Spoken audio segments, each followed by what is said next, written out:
بہت سارے لوگ نماز پڑھتے پڑھتے ایک دم سے چھوٹ جاتی ہے نماز اور پھر دوبارہ قائم نہیں ہوتی. اگر وہ بیک ٹریک کریں نا اپنے آپ کو, سوچیں کہ آخری دفعہ کہاں پڑھی تھی, تو ہو سکتا ہے کہ نظر ہو گئی.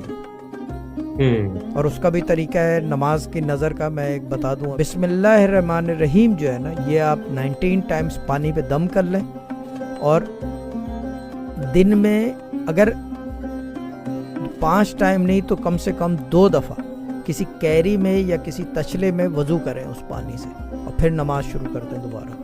یہ کریں 10 دن 5 دن, دن میں 1 دفعہ ہی کر لیں ایک وضو کے ساتھ نا, کسی بھی نماز کے ساتھ.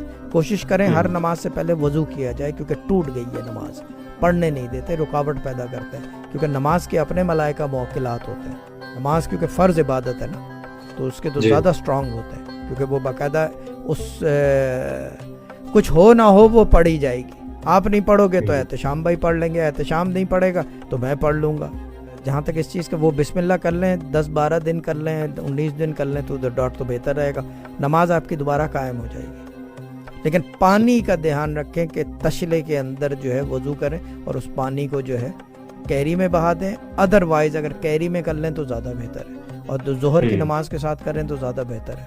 کیونکہ ایک بات یاد رکھیں کہ دھوپ اور ہوا جو ہے دوپہر کی نا, ظہر کے ٹائم کی, وہ خود پاک کرتی ہے.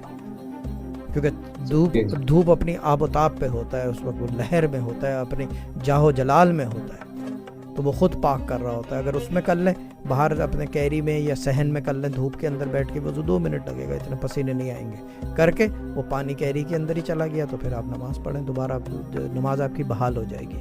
اگر زیادہ دقت ہو رہی ہے تو 5 ٹائم کر لیں یہ چیز, لیکن پھر تشلے میں کر لیں کہ صبح فجر کے ٹائم, رات کے ٹائم کھلے آسمان کے نیچے اندھیرے میں وضو نہ کریے گا. یہ بات یاد رکھی جائے, خاص طور پہ لیڈیز. آدمی کا تو چل جاتا ہے, لیکن لیڈیز کا ذرا سا کویسچنیبل چیز ہو جاتی ہے, کیونکہ یہ ادا بھی جنات کو بھا جاتی ہے. اگر جنات پھر رہے ہوں رات کے ٹائم اور آپ وضو کر رہے ہوں لیڈیز ہو کے کھلے آسمان کے نیچے, تو یہ ادا بھی جنات کو بھا جاتی ہے. ڈر ہوتا ہے کہ کوئی چپٹ جائے, کیونکہ کوئی پاک صاف جن ہوگا تو وہ لپٹ جائے گا آپ کو, لہر آ جائے گی اس کی, یا یہ کہ وہ وضو میں شامل ہو جائے گا آپ کے.